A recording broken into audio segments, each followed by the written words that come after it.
Okay, we're going to get started, everybody. I can still see some of you coming into the waiting room, but we will get started at least on an intro with our speakers. So, hello, everyone, and welcome. Thank you so much for joining us today. You just joined She Can Code's live webinar called The Art of Asking, How to Negotiate for What You Really Need at Work.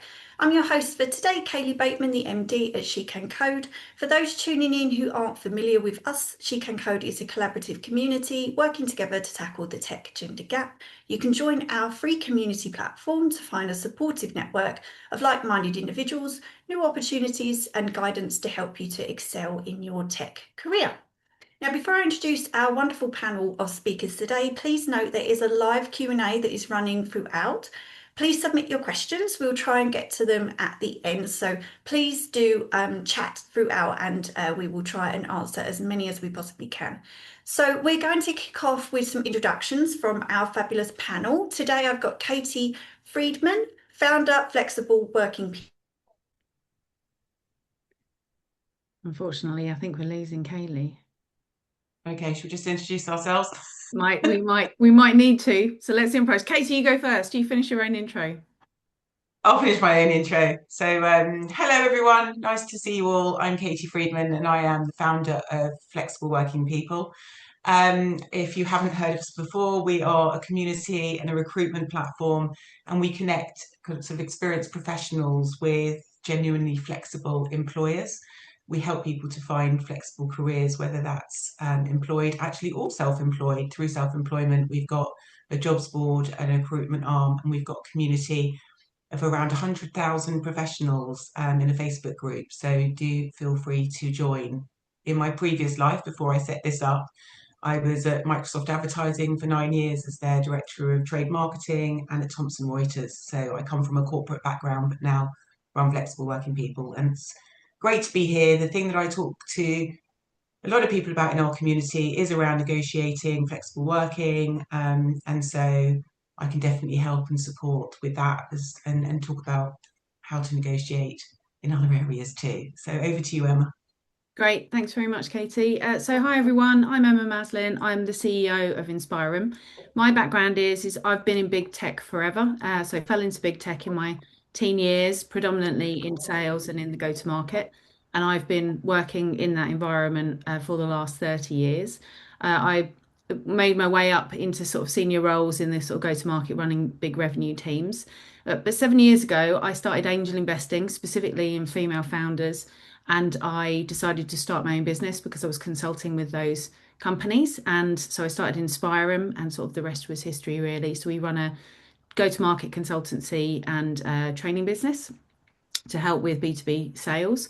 The reason why I was invited to come along today is because I wrote a book 4 years ago, which is called The Personal Board of You, Inc. And that talks about how you build up a support group of people who can help you get the things that you're looking for in your career or outside of your career, whatever you're looking for, and rather just collecting mentors organically. So I've got some ideas today about how you can use that support group to sort of help you with negotiation. And we can answer some of your questions if you wanted to put those in the chat or in the Q&A today. So I've got a feeling that we've still not got Kaylee back because she seems to have disappeared. So Alison, I think we're going to just continue. That's fine. I can jump in and I can kick off where Kaylee left off. So yeah, we'll go straight into the questions. So many people associate negotiation solely with salary. What do you think are some of the most overlooked areas where professionals should be negotiating to shape a more fulfilling career? Katy, if we come to you first. Sure. So let's just think about the question again, because I think it's really important just to focus on what the question was, which is that individuals overlook all the different areas that they can negotiate. And I think that immediately when we think about negotiation, we think about salary, and that's kind of the first thing that most people think about. But actually, negotiation is important in every single aspect of your career and your business life. And I think the important thing is learning to have a voice and learning to be heard and to share things that you want and how you want things to go, because you're in control of your career. And without having that voice and without learning the art of negotiation early on in your career, you'll sort of always end up, I think, sort of just being pushed, not pushed around, but just not, having your own voice and creating your own destiny. So I would say that when we think about negotiation to support a more fulfilling career, you have to think about it in every aspect, whether that's how you work. And we talk a lot about flexible working. So flexible working is not just working from home, but the hours that you work, the location that you work in, the rhythm that you work, like how do you work best? So think about that when you're thinking about how you negotiate. Autonomy, how you structure your work is another important one. Even the types of projects and the types of clients that you work on. You may be working with particular clients that don't sit comfortably with you or don't lean into the skills that you want to be using and tapping into. So being able to negotiate with your employer around what types of projects you're good at, where you feel most confident and comfortable. They're things that you should be able to talk about and not feel that you're doing things that don't sit right with you. So that all leans into, and this word negotiation can feel kind of a bit big, like what does that mean? What is negotiation? But ultimately, it's just about having a conversation about things that you need, but also bearing in mind in every negotiation, it's not about you. So negotiation is not about one person. Other things, development and progression, definitely be thinking about, negotiating how you move within a business, and what your role is, and progression opportunities, whether that's funded training or courses or having a mentor. There's so many different things that you can think about when you negotiate. And I think that there's so many different areas that you should be thinking about kind of your role in a company and how you negotiate that in every aspect of your work. So think broadly when you think about negotiation. Don't just think about salary. Yeah, and if I might just add just a point to that as well, I think there's some great points there about thinking about all the things outside of salary. I think for me, as I've sort of got a bit older and sort of reflecting on what's happened over the years for me, I think this is about boundaries and it is all of those boundaries. Like, what are you prepared to work for? What conditions are you prepared to work under? The types of work that you're prepared to do. And again, just to echo Katie's point about negotiation, I think negotiation sometimes for many of us, it feels like that's quite confrontational. If we're having to negotiate, it makes us feel like the other person's going to lose if we win, which sometimes we're not happy with. But maybe think about it more as a bit of a trade or like Katie mentioned, more of a conversation because it doesn't have to be that if you win, someone else loses. It could be that they win too. And sometimes we forget that because I think we go into battle a little bit too quickly. Yeah, can I just add to that before we move on, actually? Because Emma, you just talked about boundaries, and I think they're the most important part of this. It's about understanding upfront what your boundaries are. I like to think about boundaries, and I'm just going to throw this out there as red lines and golden lines. Red lines are boundaries that you cannot cross, they are things that are fixed, and golden lines are the ones which are movable. And I think when we go into any sort of negotiation, we have to think about what those boundaries are because it's all a conversation. And it's like, where are you happy to be pushed? Where can you be flexible? And where is your line drawn? And that is the art of negotiation. So boundaries is such a key aspect of that. What are the golden lines? Are the things that can be moved and you're prepared to accept? And what are the red lines? These are the things that you have to work out before you even start a negotiation of where that line is drawn, and that is a fixed boundary. So Emma, that's, sorry, you just got me on the boundaries because that's a biggie for me. It's like, know your boundaries and know what's movable and what's fixed, because that's going to really help you when negotiating. Thank you, ladies. Apologies, I dropped off the line. We're having some fun technical issues my side today. Everybody on the line, if you haven't already met or seen Alison inside our community, Alison is our content and brand director. You probably know Alison's face, so thank you for jumping in, Alison. No problem. In case I jump off again, we always have good fun on these webinars with tech problems. Ladies, did you both give an intro because you are both fantastic, fabulous, making sure our community knows who on earth you are as well, because I missed that part, and I wouldn't want them to miss out on who you are.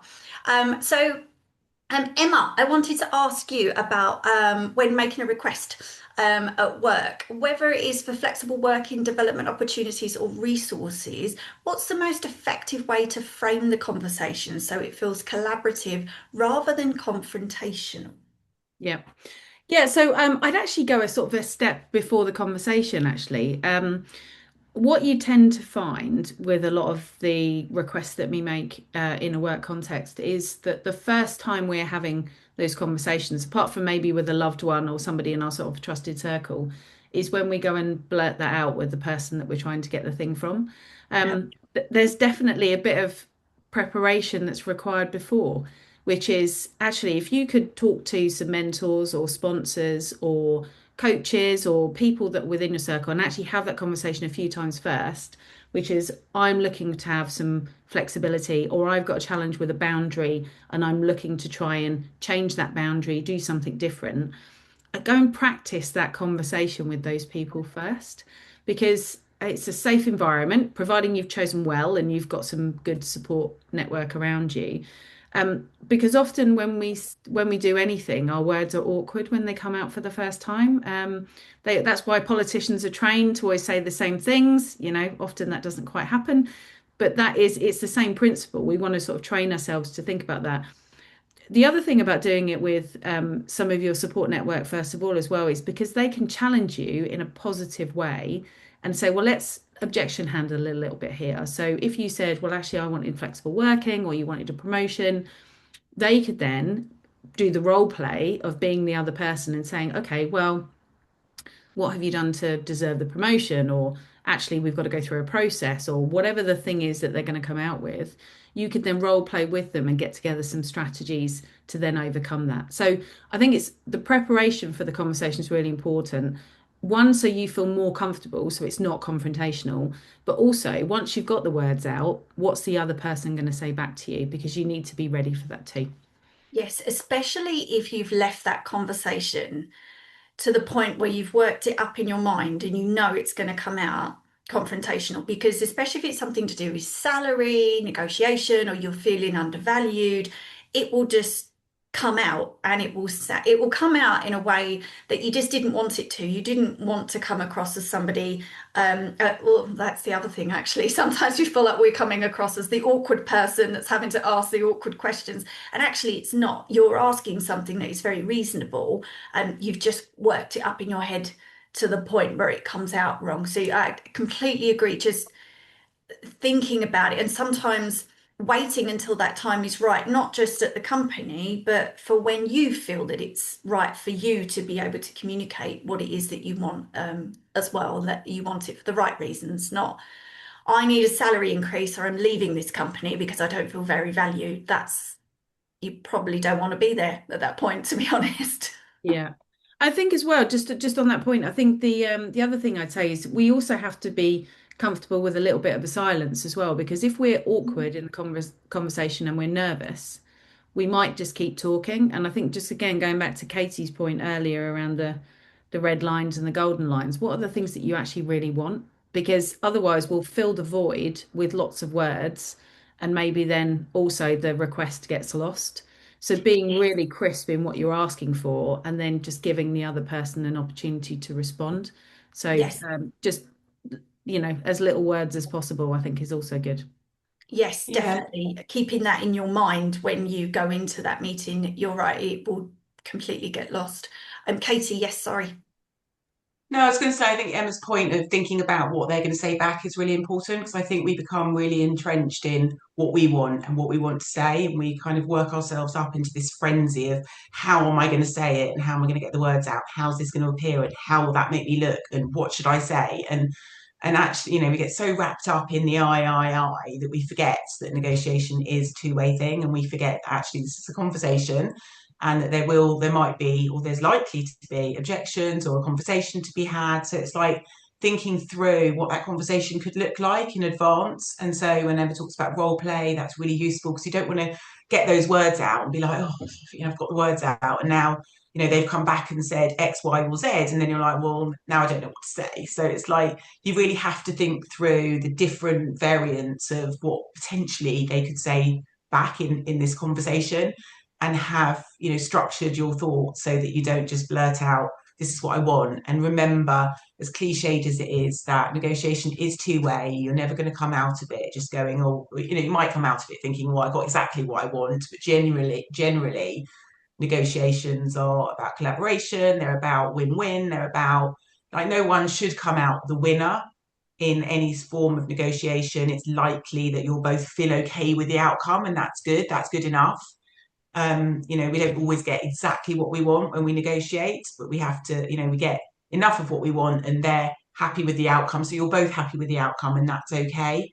So I do think it's, just thinking about that. What does good look like in the outcome of this? Is good only walking away with what I wanted to get, or could good look like something else? And would I be okay with what okay looks like? So it's just about thinking those things through and not going in and thinking that you've either failed or won, and that if you don't get exactly what you want, you failed, because that's not negotiation. So you just have to be mindful of that. And also, I'd say framing whatever it is that you want, not always as a me and what I want, but thinking about what they want. So if you're asking for flexible working, for example, then that is going to have an impact on the business. And I find that a lot of the people in our community say what they want, but they don't really think about what the business needs are. So always having in the back of your mind, actually, what are the business needs? Because ultimately they care a bit about you, but more about how that's going to impact their business and their bottom line. And that's the reality of it. So as much as working from home 3 days a week might suit you, it might not suit the business, because they'll have clients or face-to-face meetings or things that they need you to be there for. So it's really about thinking about that negotiation with your employer hat on as well as your individual hat on, and really thinking about what they need as a business, so that you come out of it and they come out of it feeling, and you're presenting solutions, not just what you need, if that makes sense. And another really good tactic for you in this, I think, is to think about, when you think about the negotiation, perhaps you offer it as a trial, or trial period, or if you don't land it as an immediate fix, you might say, well, why don't we try it this way? So that might not be salary, that might be, for example, flexible working. Trial something for 3 months, let's see how it goes, because it's much harder when you're in negotiation to say no to let's try it than this is what I want, yes or no. So if you can frame it as a as a lower risk, maybe, then employers are often more willing to negotiate rather than a fait accompli. Yes. If I can just, sorry, I was just going to chip in there, just on the back of that. Just one thing I would just say is just to what Katy just said, which is have more than one thing. So absolutely have a backstop, because if you go in for that one thing and you don't get that, then where does that leave you? So just try and prioritize those things. Sorry. I know I was going to say the same thing, actually, because having different options, you don't always know how that person is going to respond. You might think that you know your boss, but actually you might not know something that your boss knows. Your boss knows because they're the boss. So you, Katy, like you said, you go in, you might ask for flexible working. There might be a really good reason why that isn't going to work, and you don't know that. So you're right, having those different options, thinking about the different outcomes as well. But your boss might really surprise you if it is with a boss that you're having that conversation with, and you might go in thinking, oh, they're absolutely going to shoot me down, but I'm going to ask anyway, and they might just say, yeah, that's totally fine, this was a really good time for you to ask. So you never quite know, and if you don't ask, you don't get. So yeah, also just to add to this, oh god, as I was saying that, my head is completely frozen. I can't remember what I was going to say. What adding to the fun of this webinar. While you think of that, Katy, I was just going to say, I had the exact scenario that Kelly was talking about a few years ago, where I phoned up ACAS and I was getting all angsty about getting a 4-day week, and I was fully ready to get the lawyers out because I had some kids and decided I wanted to go 4-day week. And I walked into the office and I was so prepared to have this really big fight with my employer, and they went, yeah, that's fine. And I was like, oh. And then actually 3 months later, I decided that was probably a bad choice. But anyway, never mind. But exactly that. I've remembered. I was going to say that often you will be advised in a negotiation not to tell your boss or your employer, if it is that type of a situation, what your reasons are for wanting something. And I would say that that depends. It's not always beneficial not to say, and sometimes it can be beneficial to be transparent about your reasons for wanting something. And that can really help. And I do say this to people when they're negotiating flexible working. For example, I use this as an example because we have this quite a lot, but it's okay to say that you'd like to compress your hours or do it because it fits for something. It's okay to say that. And sometimes it means that your employer can understand your reasons, and it helps them when they understand your reasons for wanting something to do it. Whereas if you don't give any reasons at all, it's harder to have that kind of human conversation. So I think, we are all humans in work, and we have to be authentic and bring our authentic self. So while we don't want to sort of say, give all the details and the nuances, sometimes just being honest and bringing your true self and having that kind of honest conversation with in your negotiation can really help you. It can just really humanize you. Yes, definitely. Yeah, because Emma, you going in and saying, I've got children, I need this, that would have helped, because naturally that person is going to say, well, why? Even if you've been there a few years and they go, why are you asking for this now? You are right, Katie. It's do I say why, or actually I don't always have to say why I need something at this You point. don't have to. There's a fear around it though, and I do Yes. think that there shouldn't be a fear around asking for things. Yes, And especially salary negotiations. If you're asking for a pay rise and your answer is just because I think I should have a pay rise, sometimes there isn't always a good answer to that either. You can show the things that you've done that year and the value that you've added and why you think you deserve a pay rise. But we've been told a few times on these webinars about people who say that you sit in your job sometimes and you just hope that people will notice your value. And sometimes you get to the point where you realize they're not noticing my value. I need to go in and have that awkward conversation and negotiate whatever it is next. And sometimes that's a realization that you get halfway through your career and you think, yeah. nobody has noticed my value, and I need to be able to find a way to communicate that. Or they do, Kaylee, or they do. And the thing is that pay rises are such a complex thing because often it's not just about your value. There's so many other things underlying as to why you may or may not get a pay rise. Yes. And sadly, and more often than not, people leave jobs before they get a pay rise and they get their money elsewhere because they go in and negotiate because they find it easier to negotiate in a new job than in their existing job. Yes. And that is a fact, that is a fact. Lots of people leave jobs because they don't get recognised, or they say they're leaving and then their company decide to pay them more money because they're about to lose them rather than paying them more money at the point of negotiation. And when they're negotiating, an employer can find all sorts of reasons why they can't afford to pay you more, or it doesn't fit because of the brackets, or someone else isn't paid that. There's all sorts of other reasons going on that aren't necessarily a reflection of you and your capabilities, but can be a reflection of where they are in the business or other, drivers. So salary negotiation, it's a tough one. It's not just about how you negotiate, although you do need to understand what those levers are. Often there's other things that go on in a business which have an impact on whether or not you're successful that you don't have control over. If I can just chip in there as well, because I know you need to get onto some other questions, Katie, but it's so important. The other thing I would say about this, if it's particularly about salary or pay rises or something that is very big, I think we ought to not think about it as, again, negotiate feels like it's all like a one-time situation. I think we need to campaign, not negotiate, because I think, just to the points that you've both just made, life is only a meritocracy if people know who we are. If people don't know who we are, what we want, or what we're looking for in the future, how can they give us the things that we want? So actually, if we hope that we're going to get noticed, but the world's a really noisy place right now, right? How the hell can anybody see us when there's so much going on? So there's a little bit of acknowledgement on our part as well, which is, whilst we're feeling this very internally, we have to do a bit of the work for other people, which is show them the things that we're doing, the capability that we've got, get our sponsors and our mentors to help us with that, and then go into that conversation armed, because there may be financial reasons why they can't do a pay rise specifically, but it's not then a one-time conversation, and it is something you're then campaigning rather than it being negotiating again.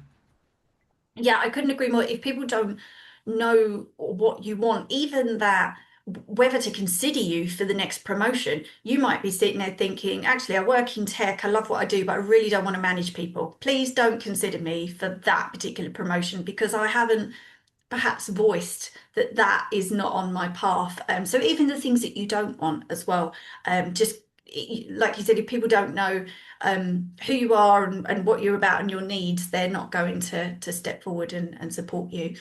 Um, Katy, I want to ask you, how can someone who's early in their career or a junior role build the confidence to negotiate, especially when they feel they have limited leverage? That tends to be the point where you're in a job for a year and you just jump ship because you think, can't negotiate, I'm going to have to just move. So what if you're quite early in your career and you don't want to do that? We face this a lot, I mean, in our community, and often, and there are people who are in sort of junior roles or roles where they don't feel they've got leverage. And I think that we need to just accept and acknowledge that that is a reality. If you're early on in your career, you do have that sense of discomfort about leverage and what you can feel that you can ask for because you feel like you might not have been in the job very long, you haven't necessarily got all of those deliverables under your belt that you can present back and say. So I think I'd say it's less about less about having to prove yourself and more about just having the confidence to be able to have those conversations and to start advocating for yourself a little bit. I think you've got to start somewhere. You've got to build that muscle, and you can't go into it thinking, well, I've got no leverage, I'm too junior.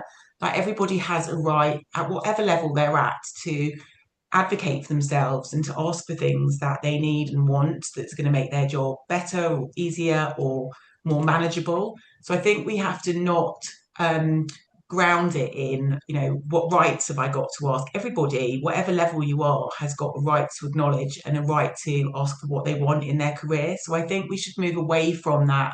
I'm not worthy. I've got this fear of asking for something, and just believe in yourself and to believe that we should all be able to advocate for ourselves at whatever level, and we have to start building that muscle, as I said.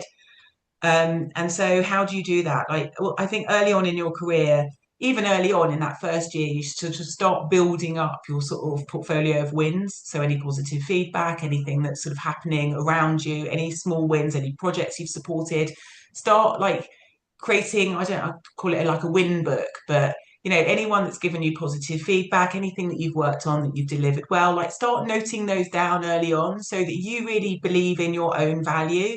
And they might be small things early on, but they're things that you can still say and tap into when you're having those conversations, because you will be making an impact at whatever level you are. You'll be making an impact at that level. So I think that, my advice to anyone is don't worry about what level you are. Don't worry about what leverage you have or haven't got. Be brave. Don't be fearful of having conversations, and don't be fearful about advocating for yourself. Um, and just be collaborative and have conversations and be open, and you'll be really surprised how responsive people are to that. I think we're really afraid of how people will respond to us, but generally people are quite responsive when people step outside of their comfort zone and they say, this is something that I want, and have those open conversations. I know that, in the workplace, when I was an employer, when I was hiring, I would love it if junior people would come and talk to me, and maybe approach it as more advice rather than requests. So being collaborative and saying, look, this is something that I'm thinking, what do you think? And involving them in that decision making process, or asking for guidance early on, all things that can help you. So you say, I want to get to this point, how could you help me to get there, rather than I want this, and start early negotiations. Like, what are those stepping stones that are going to help me to get to where I want to get to, and can you help me on that journey? And that is the part of negotiation. It's sort of bringing somebody on your journey with you so that they're invested, and that then you end up getting to where you want to get to because you're having those conversations. Where if you just sit back and you're not having those conversations because you're too fearful to even start, then you're not going to get anywhere because you're not even advocating for yourself. So be brave and, have those conversations, be engaged. You know what, that's a really good way as well to test the water if you're very new in your career and you're new at that company, almost to see how the company reacts to you asking those things. So even if it's you're not negotiating a new a promotion or a salary or flexible working, whatever it may be, that you're saying, this is what I'd like to get to, how do I get there? And actually, if you're just met with no support at all, it's a really good way to test whether or not that company is for you. It's right for you. Yeah, should it? Because when you do want to get to that point where you are asking for that promotion or pay rise, you've got no chance, and you didn't waste several years at that company as a young person. Unfortunately, sometimes you do find yourself as a young person in the wrong company, and you need somebody to say to you at that point, like, not all companies are like that. You need to go and find the right one for you, because if you do land in the wrong one, you start your career thinking, well, this is really cutthroat. This is awful. I can't do this for 40 odd years. Yeah. Got to feel good as well. Yeah. I Go just on, added, sorry. just add into that as well. I think again, I think it goes back to, we have this mentality, which is the negotiation is the person, it's you and the person above. And actually, the reality about, when we're looking for things that we want, it's more than that above us. It's, it's not just the person above us. It's usually there's other people that are involved. And it's just so important to have the self-awareness enough to go and talk to other people, because there are going to be other people that are involved in this conversation. And also, I think when we're younger, we don't realize that actually that one-to-one relationship with our boss is actually a very fragile situation. It's very risky, because if they leave, there's a problem, because then you've not got your infrastructure that's there as well. So if you just spend the time just thinking about there's only one person that's there, then actually the sort of campaign's flawed as well. So making sure that you're voicing those things, but you're doing it in a, like, you'd like the advice, you'd like some help, because absolutely you want to get there in the end. I would just say though, so I work in the world of sales, and actually we slightly have the reverse, which is people are very keen to get a pay rise very early and probably a bit too quickly. And again, that's why I sort of come back to the self-awareness piece, is you need to understand what the other people, the other side of the table think and what they need to see, because you're only one part of the equation. You need to know what they think. Yes, Also, yes, Katie, sorry, I was going to say I couldn't agree more on that, because it's that you if you don't understand the other side of the table, going in at the wrong time, sometimes your bosses can't tell you if there's been a change in the market, something has happened, and they're a little bit worried. Sometimes they don't want to share that with the company. They can't say that until you start perhaps seeing redundancies or things like that happening. But until you start seeing that, sometimes you don't know the other side of the story. I wish somebody had told me years and years ago the importance of learning how to manage upwards instead of just downwards. And that was something that hadn't come up until I'd been in work a long time, and then realized actually the art of figuring out how to manage your managers was just as important as trying to figure out how to manage your team, because Emma, I agree with that. It's quite fragile relationship sometimes that you can have with the boss, and all the politics that happens internally. So yeah, definitely agree with that. Sorry, Katie, I cut you off.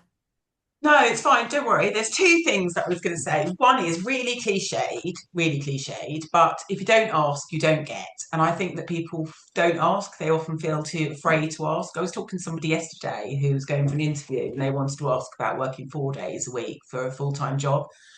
And it was advertised at 5 days, and the recruiter said they won't look at 4 days. And so she wasn't even going to go for the interview.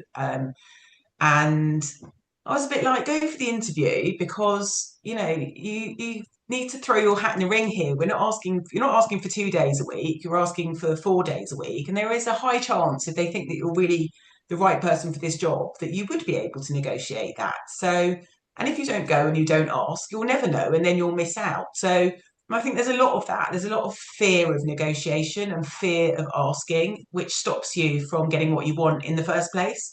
So, like, not even entering the conversation because you're nervous they'll say no, or because you feel sort of ever so grateful that you've got a job and you're so nervous that you'll risk it by asking something that could offend anybody. Like, I think that people just you need to take the fear out of it. It's not. It feels scary sometimes, but I think you have to sort of take that fear out and just go in and ask for what you want sometimes. But then there's the other side of that where I've worked in environments where people are always asking and always negotiating. I mean, I think we've probably all worked in companies where The you other know side, those yeah. people.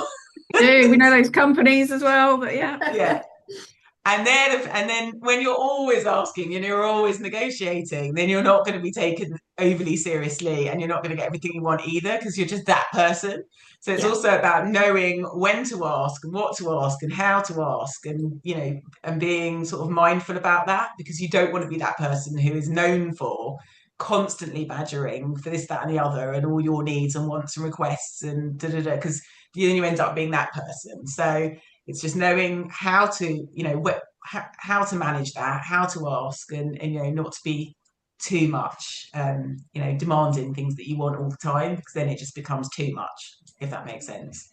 Yes, yeah, I know the feeling and the people. Amy, you mentioned sometimes people can do that too early as well, and then from that point they probably feel like they can keep asking as well. So the timing is absolutely everything on that. Emma, I wanted to ask you, can you share an example where a well-handled negotiation led to a win-win outcome, something that benefited both the individual and the organisation, and what made it successful? Yeah. So I'll actually go back to my example from earlier, which was when I had both my children. I was in a very high octane sales environment, and I was thinking I need to do 4 days a week. I can't do this 5 days a week because your 5 days a week were 10-hour days anyway, and by the time you traveled, it was a nightmare. I worked myself up into a frenzy and phoned ACAS and got myself into a real state and then went, marching into the office and met with my boss and HR and they just went, yes, no problem. And it was absolutely fine. And I think it's less about the well handled because I couldn't even tell you what I said in that meeting, but I do know that I was very prepared for that meeting. I was very prepared about in that particular situation because I thought actually I probably didn't have the rights and actually I needed to make sure that I understood what my rights were. But the thing that it taught me about handling negotiations well was they didn't care if I worked 4 days a week. It made no difference to them. The thing that they cared about was they had a really bad retention problem. And me leaving would have been a significantly bigger issue. And so actually, me understanding that actually from their side is it was less about the how I was going to work. It was more that I was going to stay because actually they then wanted me to go on and be a leader and all the other things. And I think once I'd got myself out of the frenzy and the sort of confrontation that I was expecting to meet, and then I started to understand what they were looking for. It became obvious that that's what it was. And I was kicking myself a little bit because years before I'd been on a Stanford University negotiation class where they actually taught you to negotiate and understand that just because you win doesn't mean that somebody else loses. And I'd forgotten that. I'd forgotten that actually this could be a win for them too. So I think it's really important, again, just going back to what we talked about earlier, is prepare well, make sure that you're researched, make sure that you've rehearsed what you've said so you can do it the best you can, but also understand what the other side wants because the other side might not be adverse to what you're suggesting. Yeah. Yeah, I had an example with a woman who wanted more flexibility and she'd really thought about how it would work. And they were a global firm and they had clients who were working US hours. And so the way that she negotiated flexibility was actually she wanted to work like after the kids were picked up from school and in the evenings and catch up. And it ended up that the negotiation landed that actually, from a company point of view, it was a win-win because they then got her to handle some of the US accounts. And by having that conversation and having thought about how the company worked, the company were really happy, because it's like, actually, do you know what? We've got that covered then. Now we can cover the US clients because we've got global audience. And it was a massive win-win. And had she not had that conversation, she just would have been sitting there doing, what she didn't want to do. And actually it worked really well. The outcome worked really well for both of them. So, it's just Oh, I about love sometimes thinking outside the box, and then, thinking about, well, how could this actually help the company? Because I could then take on this, and we could reallocate this part of my job to someone else who could do this. And there was a reallocation that went on, and it ended up working really well. So negotiations can be beneficial to both if you think about the end game and what both of you want and how you can both benefit. And that was a really good example.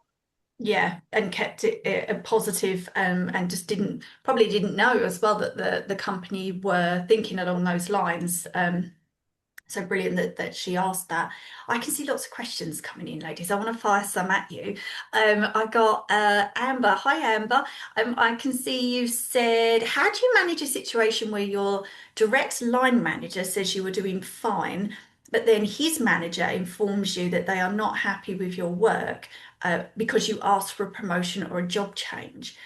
How do you deal with that? That seems like a breakdown in communication between your manager and the manager above. So is that your problem, or is that their problem that they don't seem to be communicating very well? Because when you do go for that promotion or job change, it seems like the person above doesn't think you're doing that well. I would say this goes back to it being a campaign. But I mean, particularly if you're working in any organisation, but particularly large organisations, when promotions are done, because they have to calibrate across teams, there is always a conversation with other people, whether that's the bosses or it's people to the side. So this is about, making sure that your boss is advocating for you, that they're, giving you opportunities to spread the good word about the work that you're doing, that they're spreading the good work about the work that they're doing.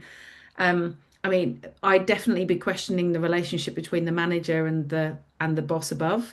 And again, this goes back to risk, because if you rely on just your manager to help you with opportunities for the future, whether that's a job change or promotion or whatever the thing is, that is a risk because it's only one person. So particularly how to handle it, I would probably go a little bit cap in hand to the boss's boss and say, actually, perhaps I've not understood what you're looking for in terms of expectations. Perhaps I need to communicate better to you. Could we spend 10 minutes to understand that and get an understanding of what they're not seeing? I would let your manager know that you're doing that as well. And then one way or another, that will flesh out what's happening or what's not happening for sure. Yeah, I mean, that's an interesting scenario. I would say, as Emma said, I would probably go to the more senior manager and say, what were you missing here, and how can I fulfill that? Like, what's the missing piece here? But there's also a bit of me that's thinking, is the manager being honest with me about my work? Sometimes they're not, so they'll tell you that they're fine, but then they'll go back, and have other conversations, and so that's not great either. Because they don't know how to have awkward or difficult conversations. So it could be that they're saying to you, it's all fine, and then saying, I'm actually really struggling here, but they're not. So there's a disconnect there. So I think there's a definite disconnect there. So it's about, having that conversation with your manager to understand how how that's been misconstrued, how are you not delivering, or why have they not told you, and how has this disconnect happened? And then going to the more senior manager and directly, so that you can get direct, but then your manager might not want you to talk directly to them. So it's a bit nuanced, and I think without knowing the detail, but that's an unusual and not a great situation to be in, obviously. Yeah, definitely. I've got someone in here who has asked, as a manager, would you rather someone on your team approached you and had an awkward conversation before they get to the point of wanting to leave? Always. Yeah, always. Even if you wanted them to leave, always. It is better to have that awkward conversation instead of getting to the point where they just resign and you think, why didn't you tell me? They call it silent quitting. a bit. So you sort of sit there, you've already quit in your head because you just, because you haven't been having those conversations and you're just a bit disconnected from your job. But I think that too many people leave without having those conversations and you don't know, and then it's always got too far. And actually, often, not always, but often you can resurrect an issue or resurrect, but you can improve things by having conversations, as awkward as they are. We've got to get used to having awkward conversations. It is part of life. It is really hard, but it's both in your personal life and in your work life. There's always going to be awkward conversations unless we're just agreeable with everybody, and we're not. So negotiation, something that you do with your partner, with your kids, with everybody in your day-to-day life. And unfortunately, if you don't have those awkward conversations, you're going to always end up feeling resentful or compromising, or just internalizing and never getting what you want. So I'd say learn to be comfortable with having awkward conversations. I mean, I love how I'm telling you all to do this because I hate having awkward conversations, but that is my advice. Let's all try and get more comfortable with being awkward. Absolutely. Yeah. Oh, just say actually, just from an employer's perspective as well, because we work with a lot of sales leaders on this. It's so expensive to lose people, and some leaders really do understand that, and I think more leaders are understanding that than they ever did. So as much as you might feel like it's difficult to have that conversation, you think your chances are very slim. Most businesses do understand that these days that retention is so important because it's costly to lose people. So don't just throw the towel in. You definitely need to try. You say that, Emma, but I do feel that there are lots of companies who let people go, Yeah. particularly in my community, without thinking about the implications and the cost. Like, people are leaving jobs because this whole return to office mandate, and people who post COVID have, worked flexibly or remotely for years, and then suddenly everyone's back to the office again, and the impact that that has. And then people just leave because it doesn't work for them anymore. Or people ask for flexibility and they're not prepared to give it. And so in the end, the person leaves and they've got all this experience. It's like you've lost the most amazing person. Just why? Because they went off and had a kid and now they can't work 5 days a week. Really? And I see this every day and it's so frustrating. How employers do let people go. It's just terrible. I do. So I absolutely see that. I do see a lot of companies. I think the tide is turning, but there is still, like you say, a whole bunch of companies out there that just don't, they don't believe in flexibility. It is the way that it is. I mean, I strangely had an example a few years ago where somebody was desperate for me to go in and head up their revenue team. And they had a real problem with the fact that I lived in Cornwall, even though I've traveled always for business. And yet one of their senior leadership team lived in Australia, which, considering that's, not fair. Further than Cornwall. Yeah, it was a bit interesting. But I do think there are companies that are really inflexible with their thinking. But there now are a lot of companies that are more flexible with their thinking. And they understand that if people are doing stuff that they like, the way that they want to do it, in a way that works for them, they understand the value of that. So, I mean, just to Kaylee's point earlier, there are some great companies out there. So then maybe that is an opportunity to go and work with one of those. Yeah, and to move around, those companies have to remain attractive as well, and why people want to work there and why people will stay there. Because, like you said, Emma, it is expensive to replace people when you do need to. So, like you, if you worked at a place where they had a retention problem, that would have cost them a hell of a lot of money. So, be able to retain your staff as well, super important.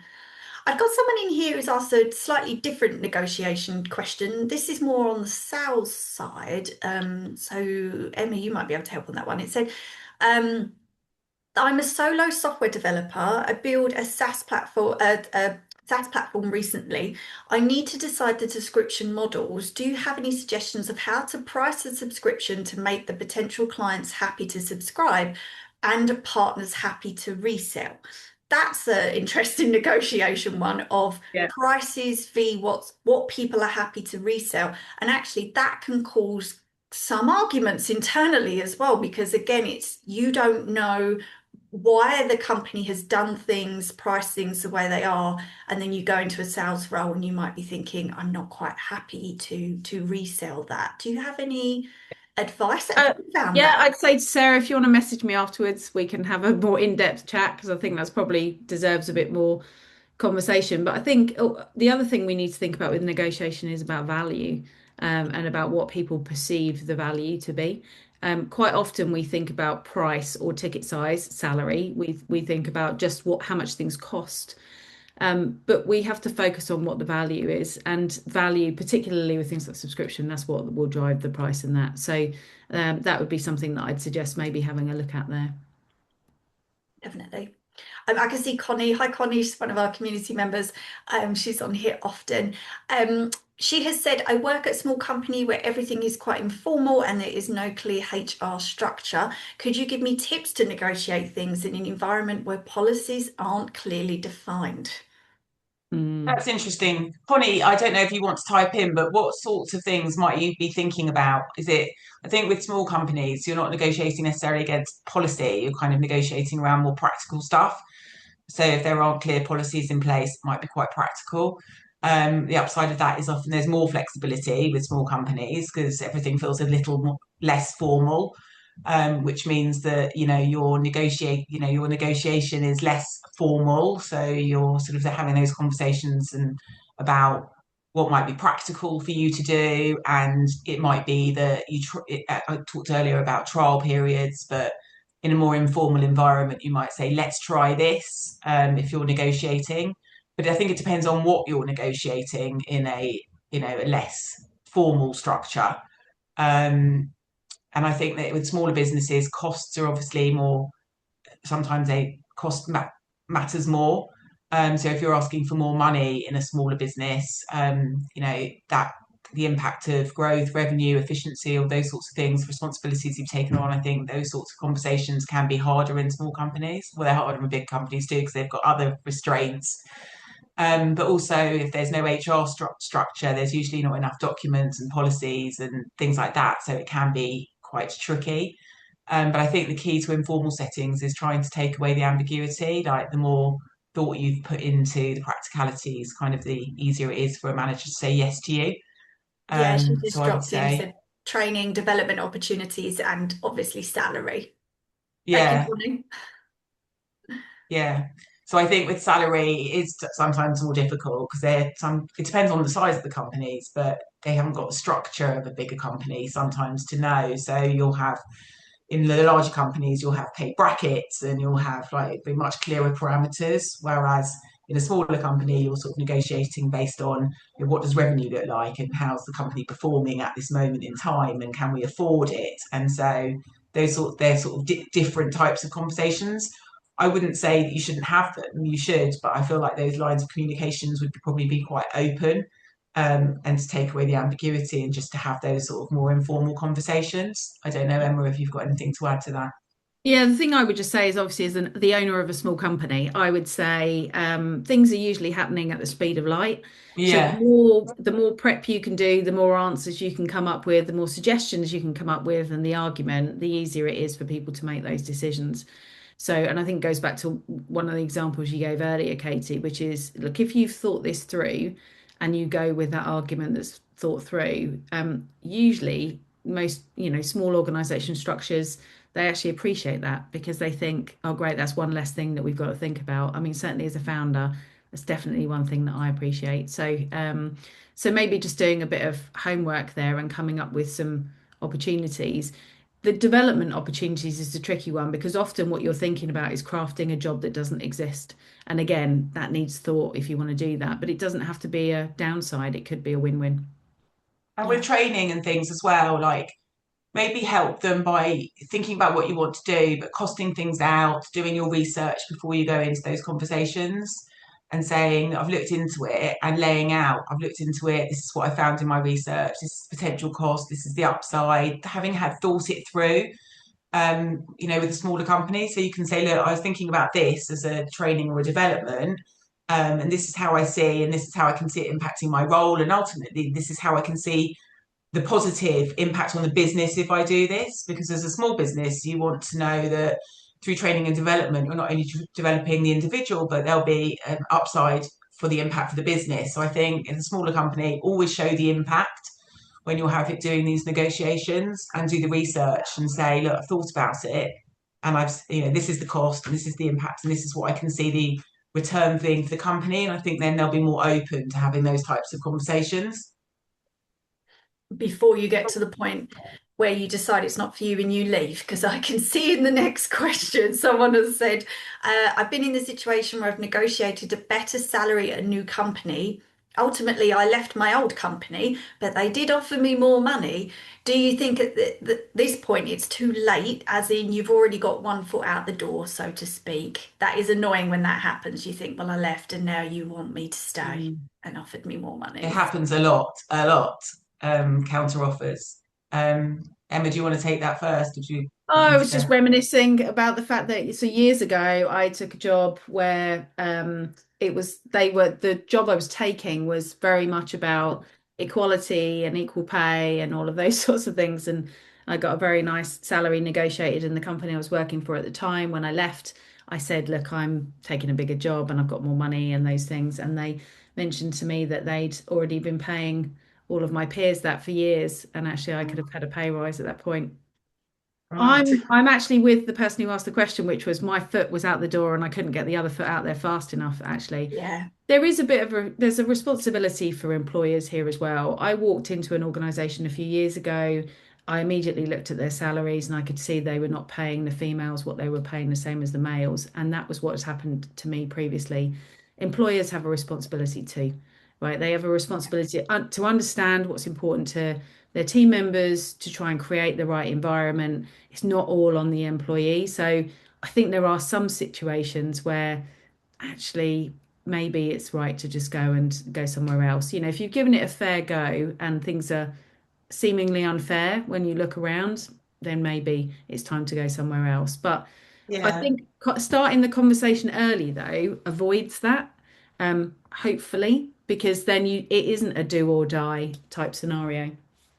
I think that people often use other jobs as negotiation tactics to get a pay rise, and that is also, I've seen that happen a lot. So, be like, well, I'm not going to get paid what I want here, so I'll go and see what I'm worth on the open market, and then with that, come back and say, look, actually, I found another job, and they use that as a leverage, and therefore they actually want to stay and they want to get paid more, and then they say, oh, we'll pay you more, and they say, okay, great, and then I don't have to go and prove myself and start all over again. Um, and Which then can other backfire. people, huh? Can backfire. It can backfire, but then some people's like, I think, well, once your foot's out the door, the other one's going to Yeah, follow quite quickly. Because if you've got that far and you've gone and interviewed and you've already got an offer from an employer point of view, you're a bit like, well, they're Yeah. already one foot out the door. I'm not sure yeah. now. And from their point of view, you've got that far. I think it's better to go. So, I mean, It is a hard one. it is I'll a put a hard one. question in here. Someone has said, how do you create a culture where team members feel safe negotiating things? And that's what it really comes down to. This whole conversation has been, if you don't feel you're on a team with a culture where you feel like you can negotiate, is that the point where you think this isn't for me? Perhaps I'll go elsewhere, regardless of if you've got another job or wanting to Mm. ask for that pay rise. How do you create that culture where they can ask?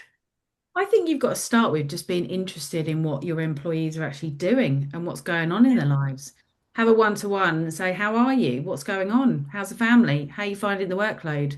Is everything okay? So actually, as an employer, trying to spot those things earlier rather than them becoming a problem, because I mean, it's a real brain drain if people are struggling with building themselves up to this, confrontation point. Whereas if you could head it off a little bit sooner and say, well, hey, I've noticed that actually you've got a lot on at the moment, why don't you just drop that one thing? Or, maybe we could do something to help the environment. I think again, it goes back to there's some leader responsibility in this too. Who you work for is so important. It's so important. We don't put enough on that in talking about careers, that it is important to have, a good support environment around you. Yeah, definitely. I have one. Oh, sorry, Katie. I was going to say, I do have one last question to drop in for both of you. I've been told by several community members that when they became parents, they became really good negotiators, as in they could probably come back from mat leave as like a hostage negotiator. Did you find that when you came back to work? Actually, you came back with more skills in terms of negotiation than you did before you became a parent.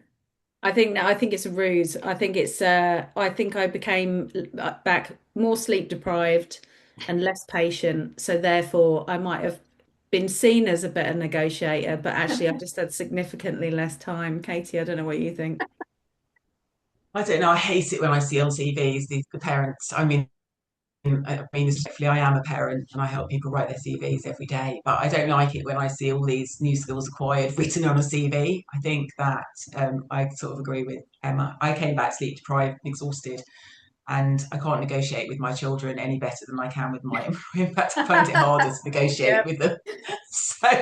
So I don't feel like they've equipped me for better negotiation, actually. I feel like I find it much harder negotiating with my teenager than I would with a fearful boss. But I think back to your previous question, I think you can't lead by fear. And I think if you have an environment where you're leading, your culture is led by sort of employee, employer, boss, relationship, you can't have open conversations. I think, you're building a culture of fear. You're building a culture where you can't have conversations. And I think that's inevitably not going to lead to a good place, because then you are afraid to be having conversations, and who wants to work somewhere where you're afraid to have a conversation? So in terms of culture, I'd say make sure it's human, make sure you're collaborative, and as Emma said, be interested in these people as humans, because we are all just humans.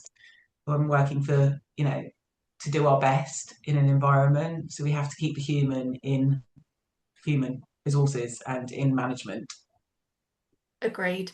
That is a lovely note to leave it on, because we are already out of time. It's been an absolute pleasure. Emma and Katie, thank you so much for joining us, sharing your insights, and for our wonderful community members, as always, chipping in with really insightful questions. But thank you to our wonderful panel. It's been a pleasure. Great. Thanks very much for having us. Thank you. Thank you. Nice to be here, and thank you for having me. Also to all of our wonderful listeners, thank you for always joining us. Thank you for being a part of our community and always chipping in. We look forward to seeing you on the next one. Please tell other people about our community. We couldn't do it without our community members and the wonderful corporate ambassadors that work with us as well. But ladies, thank you so much. We will see you on the next webinar, and we will share this recording around as well. So if you do want to watch it back, to our wonderful listeners, you can watch it back from tomorrow onwards. For everybody listening, thank you so much. Take care. See you on the next one. Thank you, ladies. Bye. Thanks, Katie. Thanks, Emma. Bye.